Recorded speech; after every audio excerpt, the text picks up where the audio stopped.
everyone, I am an illustration reject. And I don't mind.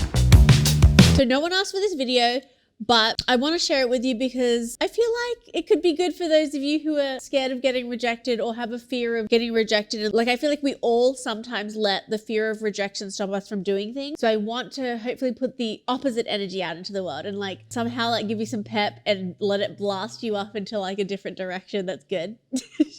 Thank you to Squarespace for sponsoring this video. If you want to design and build a beautiful website, you can do it all in one place with Squarespace. I had a little Q&A session on my Instagram a few weeks ago, and someone asked me about rejection and whether I'd ever been rejected. And it made me think that like people don't think I've been rejected. I've been rejected. The times that I have reached out, I've been rejected, but it has led to something else. So I want this video to serve as like a lesson that even if you do get rejected, that's not the end of it. Life goes on and you may be considered for other opportunities just by putting yourself out there. So this was something that I shared on Instagram, as I said, and people seem to like it. So I thought, oh, I haven't shared it on YouTube before, and like it's like a whole bunch of work that I made that it didn't see the light of day, so maybe I can let it see the light of day today. This was a publishing project. We got an email from an editor at a major publisher with a new book they had signed, and they thought that it might be a good fit for me. I'm just going to read parts of what they said. This bit is going to be a bit ready, and then we're going to jump into what I submitted, the research I did, mistakes I made, their feedback, and the ultimate rejection at the end, and then my reflections on it. But like, please like stick with me with this bit just so that you understand the project. So basically they said they're a longtime fan of mine. They mentioned my books and like described what kind of vibe they thought my work had, which is really nice. They also said they wanted to find a project to work with me on for a long time, and they think they found the one. So obviously that is also exciting. Major publisher, interesting, exciting new author, something a little bit creepy, which I'll let you know in a second. They were looking for someone to illustrate the cover and some illustrations on the inside of the book for a new middle grade fantasy adventure, A Girl Called Corpse. Basically they said it's like Tim Burton vibe, fresh, and they referenced an illustration that I did, which was a personal illustration that was in my portfolio. So put personal work in your portfolio because you'll get the work that you want to make. Just an aside. And they just outlined some information about the book. So they gave me the synopsis. The readership was 8 to 12 years old, and the content warnings is fantasy and violence. And I was like, interesting. That sounds cool. And also the main character's dead.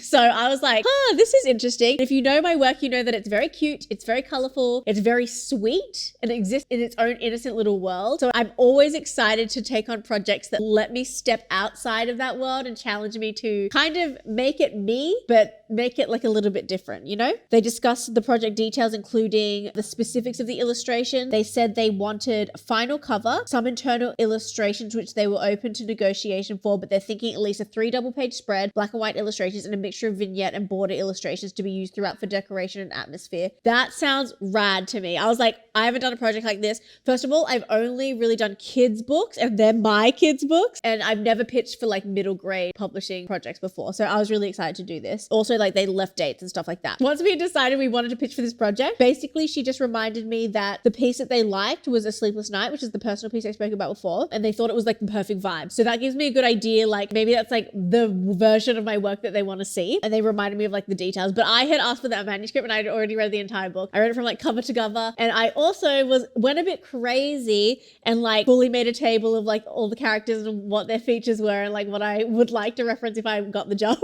Now at this point I have to mention I had like unmanaged OCD, so I feel like that perfectionist thing is definitely in my work. Obviously like I'm messy, but I think it was definitely like anxiety / OCD in that I wanted it to be perfect. But also I was really excited to do the research because the book is really good. So lesson number one, you don't need to do that. They're just asking for a character exploration. Whoops. Anyway, I jumped into it. I read the manuscript. I made my little notes, and then I started to look at the character for the main character, Corpse. So I started with some sketches. A lot of the features of Corpse, she built her body from things like wax, got bright green seaweed for hair, her eyes are polished blue abalone shells, her teeth are 2 rows of pebbles, sea squirts for ears, amber sea glass nose, her skin was made of wax, she had a skinny neck, awkward shoulders, knobbly arms and legs. So I was just like, okay, interesting. And I wanted to capture her awkwardness, but make her really likable and friendly enough because the story itself was going to be a bit spooky. And you don't want to scare kids too much, I feel. But the first challenge for me was figuring out what her hair was going to look like, because there's a lot of types of seaweed and there's a lot of lengths that the seaweed can be, and it really drastically changes the character. So that's what I focused on first. And when I thought that I found what I was looking for, I realized that I was drawing her a little bit young. So this was just like very brief sketches, and I just repeated her body and then like changed the hair and then drew her out when I feel like I had something I wanted. So I had already settled on a palette, as you can see as well. It was like this yellow to dark green with like turquoise in between. I wanted it to reference like the beach and the ocean, because the majority of the book is set by the sea. So a lot of the book is set like either in a cave that's in the ocean, or on a beach, or in a seaside town. So I wanted the color palette to reflect like the setting of the book. And because the color palette is like creepy, and it also matches that illustration that they liked at the beginning. From there, I did a number of illustrations, which was corpse in different situations, the character I had created in different situations, so I could tell that she worked, you know. I'd already read the entire book, so I already knew like the situations and like the adventure she was going on. And so I made sure to like put her in them and see how she looked, because I was like trying my best, you know. Did I go overboard? Yes. Would I go this overboard again? Maybe. And then I thought, you know what? Maybe as my character study, I'll just like submit the like a mock book cover. It's so cringe. It's like cringe to look back on, because I was just like too keen. But I'd rather be too keen than like seem, I don't know what the word is, but like not into it, because I'm definitely into it. I have no problem with seeming too keen. I drew a portrait of the main character with the color palette, and I included things that were happening in the story. So there's a lighthouse, which I included. There's a cave that looks shaped like an elephant, which I included, and like a sea monster, which I included too. And I really like this cover. Obviously not the right vibe for the client, but I thought it was really cute. I wanted it to be a bit moody. I wanted it to be a bit mysterious, and I do love the monochrome palette. I'm yet to find like a commercial client that's super down for the monochrome palette, but I'm hoping to find one eventually. But yes, that is what I submitted. We put it into a presentation, which is what I always do for clients. I don't know if you can see this, but I'll definitely like put it on the screen with the cover, some notes, as well as like different character studies and development, so that they can see where you come from. And I think that's important, because maybe the hair's not right for them. Maybe they want to choose something else. Maybe they see something in the development that they want to bring back into the final artwork. So I always just like to include what I have, because I've already done it, so might as well include it. Okay, so let's go to the feedback. Okay, so they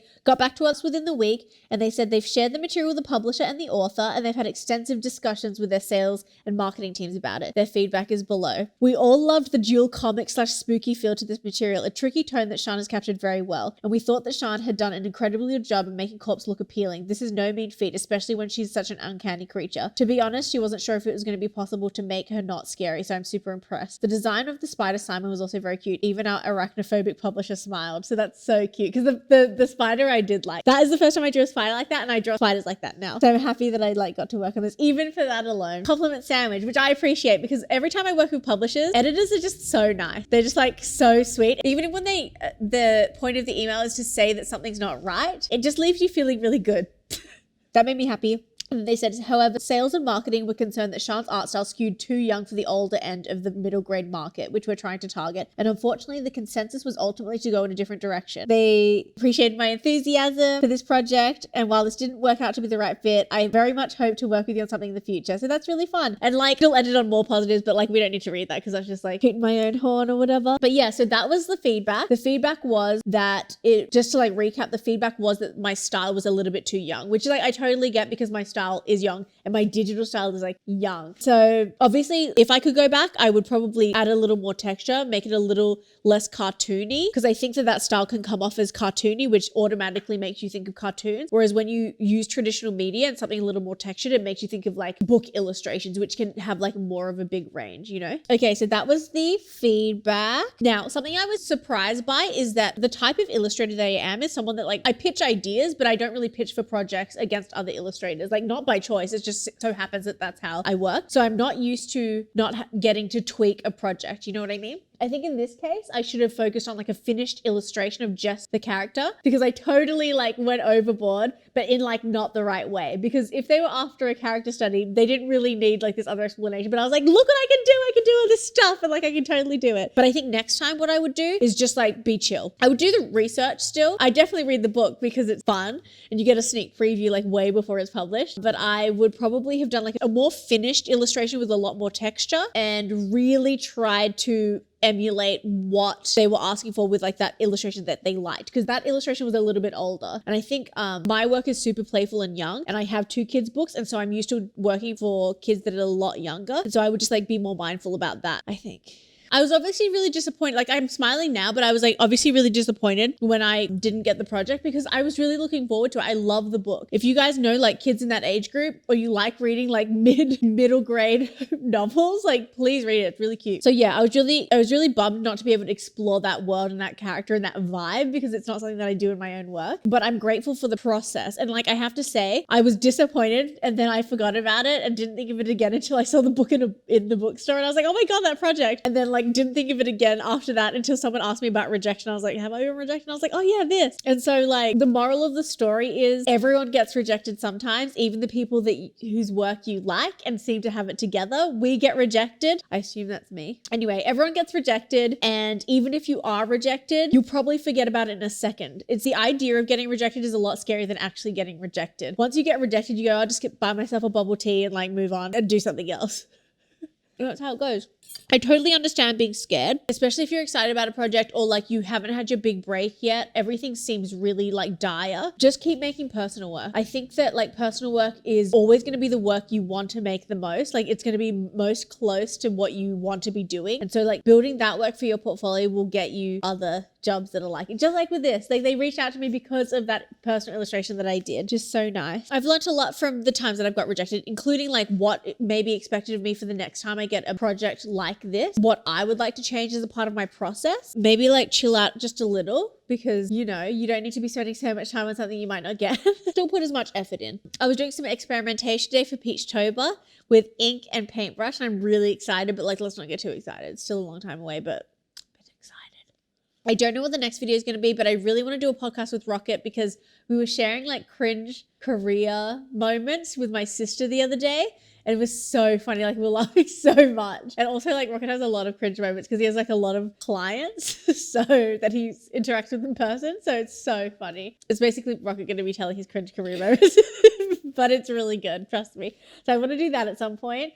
I've also got a project that I'm documenting at the moment, which is a commercial project for a theatre in Sydney. I want to share that soon because I haven't actually posted like a from start to finish project vlog forever. I'm really excited about that. I love working on it, and I'm excited to share the video with you guys. I want to say a big thank you to Squarespace for sponsoring this video. As per usual, you guys know Squarespace. It's an online website building platform. It's the best one. I've said this many times. Like, listen to me, please. How many times do I have to say this to you guys? Squarespace is the best. You know what I think is the perfect plug for Squarespace? The fact that this project, they reached out to me because I had personal work in my portfolio. So this project is the perfect example of why your portfolio is super important. I did a little illustration on my iPad. I put it on my portfolio, and I got asked to pitch for a project because of it. And it wasn't something that I was like heavily sharing or posting a lot about. It wasn't my usual style. And it was just sitting there waiting for someone that had the perfect brief to find it. So use your portfolio, people. It is not enough to use social media. You have to have a portfolio. So if you've never tried Squarespace before, go to squarespace.com/furrylittlepeach. You get a free trial and 10% off your first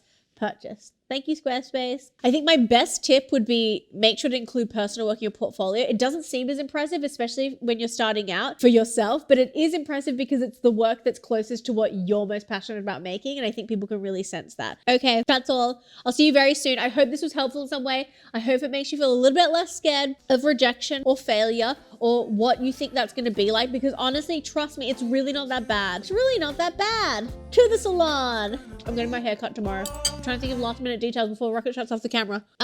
If you guys have any ideas for videos, let me know. Should I do a Q&A soon? Oh, one last thing. If you're watching and you're a publisher or an editor, I'm always down for projects, so hit me up. My email is, Chris's email is chris@furrylittlepeach.com, and we will get back to you promptly. No, that didn't make that much of a difference. No, I'm getting my light shut off on me. Oh, that's a shower piece.